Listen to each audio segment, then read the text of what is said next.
Hello students, आज हम chapter 4 integration में इंटीग्रेशन बाय ट्रिग्नोमेट्रिक ट्रांसफॉर्मेशन इस टॉपिक से क्वेश्चंस कंटिन्यू कर रहे हैं।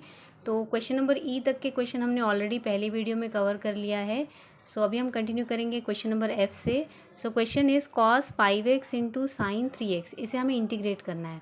यहाँ पे देखिए cos 5x into sine 3x को इंटीग्रेट करने के लिए जो लिस्ट ऑफ स्टैंडर्ड इंटीग्रल्स है उसमें हमारे पास ऐसा कोई डायरेक्ट फॉर्मूला नहीं है ना, डायरेक्ट इंटीग्रल अवेलेबल नहीं है। तो हम क्या करेंगे, इसको हम ट्रिग्नोमेट्री के जो फॉर्मूलाज जो हमने फर्स्ट सेमेस्टर में पढ़े हैं वो अप्लाई करके इसको थोड़ा सा हम कन्वर्ट करते हैं इंटीग्रेबल फॉर्म में। तो एक फॉर्मूला था, हमने किया था फर्स्ट सेमेस्टर में 2 cos A into sine B. ठीक है, 2 cos A साइन बी का हमने फॉर्मूला देखा था, that is sine A plus B minus sine A minus B. ठीक है, तो यही फॉर्मूला हम यहाँ पे अप्लाई करेंगे। अब देखो, इस फॉर्मूला को अप्लाई करने के लिए क्वेश्चन में cos A sin B तो ठीक है, बट यहाँ पे 2 होना चाहिए। 2 नहीं दिया हुआ है तो हम क्या करेंगे, 2 को इंक्लूड करना है, क्योंकि विदाउट 2 आप ये फॉर्मूला नहीं अप्लाई कर सकते। तो 2 कैसे इंक्लूड करेंगे आप, 2 का मल्टीप्लिकेशन और 2 का डिवीजन करेंगे हम। ठीक है, 2 को हमने क्या किया, मल्टीप्लाई किया एंड 2 को हमने डिवाइड कर दिया।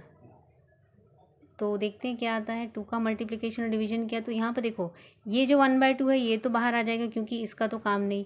अब ये जो 2 cos 5x into sine 3x है, यहाँ पे अप्लाई करो। इसका क्या होता है formula, sine A plus B, ये A है ना 5x और ये साइन x B है, तो क्या हो जाएगा 5x plus 3x minus sine 5x minus 3x dx हो जाएगा।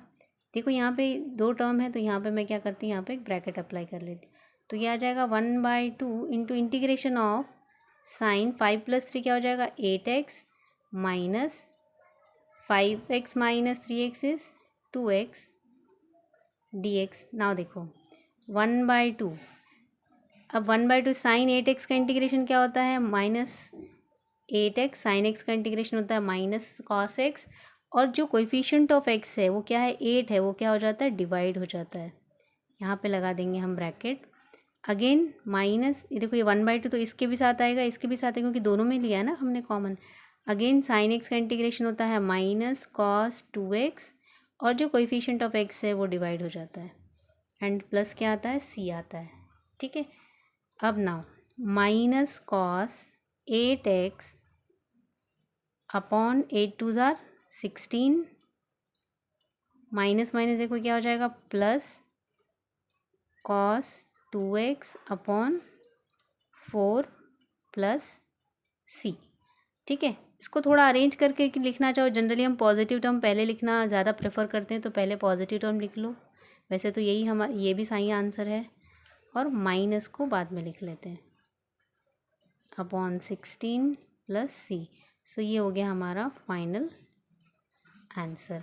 तो इस तरीके से हम लोग ये जो आपका डीफैक्टराइजेशन फॉर्मूला है ये हमने यहाँ पे अप्लाई किया है, और उसके बेसिस पे हमने क्वेश्चन को सॉल्व किया है। सो अभी हम देखते हैं नेक्स्ट क्वेश्चन। सो देखिए हमारा नेक्स्ट क्वेश्चन है जी 1/1 माइनस कॉस एक्स। देखो 1/1 माइनस कॉस एक्स, इसको इंटीग्रेट करने के लिए हम क्या करते हैं, सो 1/1 माइनस कॉस एक्स डायरेक्ट तो इंटीग्रेट नहीं होगा। अगर ये न्यूमरेटर देखो ये 1 नहीं होता, ओनली 1 माइनस कॉस एक्स होता ना, तो ये ईजिली इंटीग्रेट हो जाता है, ये तो हमें बहुत ईजी दिख रहा है। लेकिन क्योंकि ये 1/1 माइनस कॉस एक्स है, तो इसके लिए तो हमारे पास कोई भी डायरेक्ट इंटीग्रेशन में डायरेक्ट इंटीग्रल अवेलेबल नहीं है। तो इसको थोड़ा सिंप्लीफाई करेंगे। तो सिंप्लीफाई कैसे करेंगे, हम क्या करते हैं, रैशनलाइजेशन अप्लाई करते हैं इसमें। ठीक है, तो ये आएगा, डिनोमिनेटर को रैशनलाइज करेंगे 1 plus cos x upon 1 plus cos x. इसको हमने क्या किया, डिनोमिनेटर को रैशनलाइज किया। अब देखो क्या आ जाएगा, ये हो जाएगा 1 प्लस कॉस एक्स, 1 से मल्टीप्लाई किया तो सेम एज इट इज़ आएगा, upon 1 minus cos X into 1 plus cos X is what, a minus B into A plus B. ऐसा होता है ना, A square, what is a minus B and A plus B, देखो a minus B into A plus B. So क्या हो गया, a minus B into A plus B is what, A square minus B square, ये होता है। तो यहाँ से क्या हो जाएगा, ए इज़ व्हाट, यहाँ पे ए 1 है, 1 square minus cos square x, ऐसे ही होगा। देखो एक बार फिर से बता देते हैं, यहाँ पे है 1 माइनस कॉस एक्स, देखो A minus B, 1 plus cos X, A plus B, तो क्या हो जाएगा, A square means 1 square minus B square means cos square X D X. ना देखो 1 का स्क्वायर तो 1 होता है, इसमें कोई प्रॉब्लम नहीं होगी, है ना 1 माइनस कॉस स्क्वायर एक्स। अब देखो 1 माइनस कॉस स्क्वायर एक्स को मैं क्या लिख सकती हूँ, ट्रिग्नोमेट्रिक आइडेंटिटी से 1 माइनस कॉस स्क्वायर थीटा को क्या लिखते हैं हम, साइन स्क्वायर थीटा लिख सकते हैं। इसको मैंने लिख लिया sine square X D x. अब यहाँ पे देखो, अगर हमारे पास ऐसे टर्म है ना, जैसे एक एग्जांपल बता रही हूँ, x प्लस 2/3 है, तो x plus 2/3 can we write x/3 plus 2/3 लिख सकते हैं हम ऐसा, इसको सेपरेटली अलग अलग लिख सकते हैं। सेम वे में ये जो साइन स्क्वायर एक्स है, क्या मैं इसको ऐसा लिख सकती हूँ, 1 sine square x plus cos x upon sine square x, लिख सकते हैं हम इसको ऐसा, ठीक है ना। 1 साइन स्क्वायर एक्स क्या होता है, 1 sine square x is cosec square x plus, अब यहाँ पे देखो cos x upon sine square x, cos x upon sine square x को देखो हम क्या लिख सकते हैं, यहाँ पे देखो साइन स्क्वायर है, इसका मतलब क्या हो गया, sine x into sine x, यही मीनिंग होता है। साइन स्क्वायर का मतलब साइन के 2 टर्म हैं। अब यहाँ पे देखो ये जो कॉस बाय साइन है, इसको मैं क्या लिख सकती हूँ, ये जो कॉस बाय साइन है इसको मैं क्या लिख सकती हूँ, इसको हम लिख सकते हैं कॉट एक्स लिख सकते हैं हम। और ये जो 1 बाय है ना, ये 1 बाय साइन एक्स को हम क्या लिख सकते हैं, कोसेक एक्स लिख सकते हैं ऐसा, ठीक है। तो सेम वे में मैं इसको भी स्प्लिट करूँगी, तो एक जो आपका कॉस एक्स है, देखो cos x upon sine square x है, तो यहाँ पे साइन को मैंने 2 बार ही लिखा डी एक्स, ठीक है। ये यहाँ पे ब्रैकेट अप्लाई करो, ये देखो ये जो दोनों टर्म है ये मुझे कॉट देंगे, एंड ये जो 1 बाय कॉस है ये मुझे कोसेक देगा। तो यहाँ से आपको आएगा cosec square x plus cot x into cosec x D x, ठीक है। अब देखिए हमारे पास list of standard integrals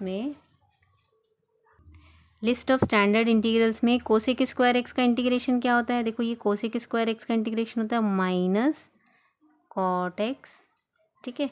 and cosec x into cot x का इंटीग्रेशन होता है माइनस कोसेक एक्स, ठीक है, प्लस क्या हो जाएगा, सी हो जाएगा। ये आ गया हमारा फाइनल आंसर, ठीक है। तो इस तरीके से हम इंटीग्रेट करेंगे, तो ये आ गया इसका फाइनल आंसर। तो देखिए ये हमारा आ गया फाइनल आंसर। अब देखो जो बुक में आंसर आया है ना, वो आंसर आया है -cot x/2, तो वो कैसे आया वो मैं एक बार आपको एक्सप्लेन करती हूँ। देखिए वैसे तो यही हमारा फाइनल आंसर है, लेकिन बुक वालों ने क्या आंसर लाया है -cot x/2, वो कैसे आया, देखो माइनस इसमें से कॉमन ले लो, और कॉट को हम क्या लिख सकते हैं, cos x by sine x, plus हो जाएगा 1 साइन एक्स, कोसेक को आप क्या लिख सकते हो, 1 साइन एक्स प्लस सी। अब यहाँ पे देखो माइनस, दोनों का डिनोमिनेटर सेम है, साइन एक्स आ गया, और इसको हम क्या लिख सकते हैं, 1 प्लस कॉस एक्स प्लस सी। अभी हमने देखा था 1 प्लस कॉस एक्स को आप क्या लिख सकते हो, 1 प्लस कॉस एक्स को हम क्या लिख सकते हैं, 1 प्लस कॉस एक्स को हम लिख सकते हैं 2 cos square x by 2 upon क्या है, साइन एक्स। अब यहाँ पे देखो,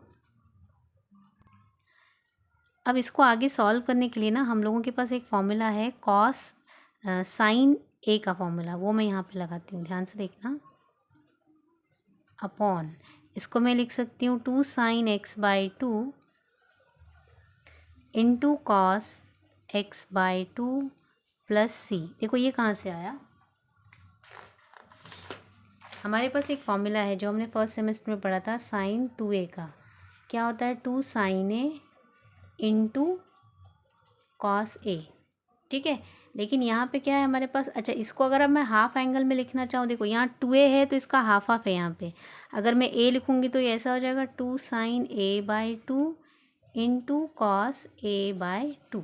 तो देखो यहाँ पे मैंने वही फॉर्मूला अप्लाई किया, साइन एक्स को मैंने क्या लिखा 2 sign x/2 into cos x/2। क्यों मैंने ऐसा लिखा, क्योंकि जो न्यूमरेटर है ना, देखो यहाँ पे 1 प्लस कॉस एक्स को हम क्या लिख रहे हैं 2 कॉस स्क्वायर x/2, तो इसको अगर हमें कुछ कैंसिल करना है तो इसलिए हमने इसमें ये वाला फॉर्मूला अप्लाई किया, ठीक है। अब यहाँ से देखो एक कॉस का टर्म कैंसिल हो जाएगा तो क्या बचता है, और 2 भी कैंसिल हो गया हमारा, तो देखो एक कॉस का टर्म बचेगा, कॉस x/2, देखो क्या बचेगा 2 है ना, कॉस स्क्वायर है तो एक कैंसिल हुआ तो एक कॉस का टर्म बचा, और डिनोमिनेटर में साइन की टर्म है plus C. Now cos x/2 upon sine x/2 को आप क्या लिख सकते हो, कॉट x/2 प्लस सी।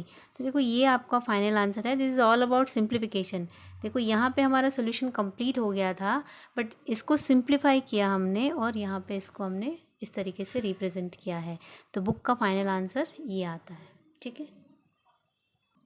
देखिए नेक्स्ट क्वेश्चन है 1 plus cos x upon 1 minus cos x. तो ये क्वेश्चन के लिए देखो मैं हिंट बताती हूँ आपको, तो जैसे कि आपको देख के समझ में आ गया, अगर इसमें हमने ये वाला फॉर्मूला अप्लाई करना है, कॉस ए को हम क्या लिख सकते हैं 2 कॉस स्क्वायर a/2 माइनस 1, ठीक है। ये फॉर्मूला हमने पता है, अभी हमने जस्ट पहले किया था। इस 1 को इधर ट्रांसफ़र कर दो तो 1 प्लस कॉस ए, इसको हम क्या लिख सकते हैं 2 कॉस स्क्वायर a/2, तो 1 प्लस कॉस एक्स को मैं ये लिख सकती हूँ। इसका एक और फॉर्म होता है कॉस का, 1 माइनस 2 साइन स्क्वायर a/2, ये होता है। तो अब यहाँ से देखो इस 1 को इधर ही रहने दो, 2 साइन स्क्वायर a/2 को लेफ्ट साइड अगर आप लेके आते हो और ये इधर ट्रांसफ़र हुआ तो ये 1 माइनस कॉस ए हो जाएगा। ये मैंने इधर लेके आई और इस कॉस को इधर ट्रांसफ़र किया, तो इसका मतलब देखो ध्यान से 1 प्लस कॉस ए को मैं क्या लिख सकती हूँ 2 cos square a/2, and 1 minus cos A को मैं क्या लिख सकती हूँ 2 साइन स्क्वायर a/2। ओके, तो यहाँ पे एज अ हिंट आप यही नोट करो कि 1 प्लस कॉस एक्स या कॉस ए ले लो आप, 1 प्लस कॉस ए का फॉर्मूला होता है 2 cos square a/2, and 1 minus cos A का फॉर्मूला होता है 2 साइन स्क्वायर a/2, ठीक है। अब यहाँ से देखो इंटीग्रेशन, हमें इसका इंटीग्रेशन करना है ना, 1 प्लस कॉस एक्स यानी cos x upon 1 minus cos x dx। तो इसको हम क्या लिख रहे हैं, 1 प्लस कॉस एक्स को हम लिख रहे हैं 2 cos square x/2 upon 2 sine square x/2 dx। यहाँ से देखिए 2 और 2 कैंसिल हो गए, 2 कैंसिल। ना cos square theta by sine square theta क्या होता है, cos square theta by sine square theta क्या हो जाएगा कॉट स्क्वायर x/2 dx। और हमें पता है कॉट स्क्वायर x/2 का तो ऐसा डायरेक्ट इंटीग्रेशन है क्या हमारे पास, नहीं है। तो यहाँ पे देखिए कॉट स्क्वायर x/2 का डायरेक्ट इंटीग्रेशन तो नहीं है, लेकिन मेरे पास एक ट्रिग्नोमेट्रिक आइडेंटिटी है। कौन सी आइडेंटिटी है, देखो ये होता है 1 plus cot square theta is equal to cosec square theta, ये मालूम है। तो यहाँ से कॉट स्क्वायर थीटा को आप क्या लिख सकते हो, ये एक आइडेंटिटी मैं यूज़ कर रही हूँ ना, हम इसको लिख सकते हैं कोसेक स्क्वायर थीटा माइनस 1, क्योंकि मेरे पास जो लिस्ट ऑफ स्टैंडर्ड इंटीग्रल्स में कोसेक का इंटीग्रेशन है बट कॉट स्क्वायर का नहीं है, तो देयरफॉर यहाँ से क्या आ जाएगा, यहाँ से इसको मैं क्या लिखूँगी I is equal to cosec square x/2 minus 1 dx। अब देखिए कोसेक स्क्वायर थीटा का इंटीग्रेशन क्या होता है माइनस कॉट x/2 होता है, ठीक है। चलिए एक काम करते हैं, इसको ना बैक पेज पे मैं लिखती हूँ। सो यहाँ पे देखो cosec square x/2, cosec square theta का इंटीग्रेशन क्या होता है माइनस कॉट x/2, और देखिए कोएफिशिएंट ऑफ x कितना है 1/2 है, देखो कोएफिशिएंट ऑफ x 1/2 है, तो अपॉन में क्या आ जाएगा 1/2 माइनस ये 1 का इंटीग्रेशन क्या हो जाएगा वन डी एक्स का x हो जाएगा प्लस सी। अब देखो ये न्यूमरेटर में ट्रांसफ़र हो गया तो -2 कॉट x/2, ये इसका रेसिप्रोकल हो जाएगा ना, -x + c।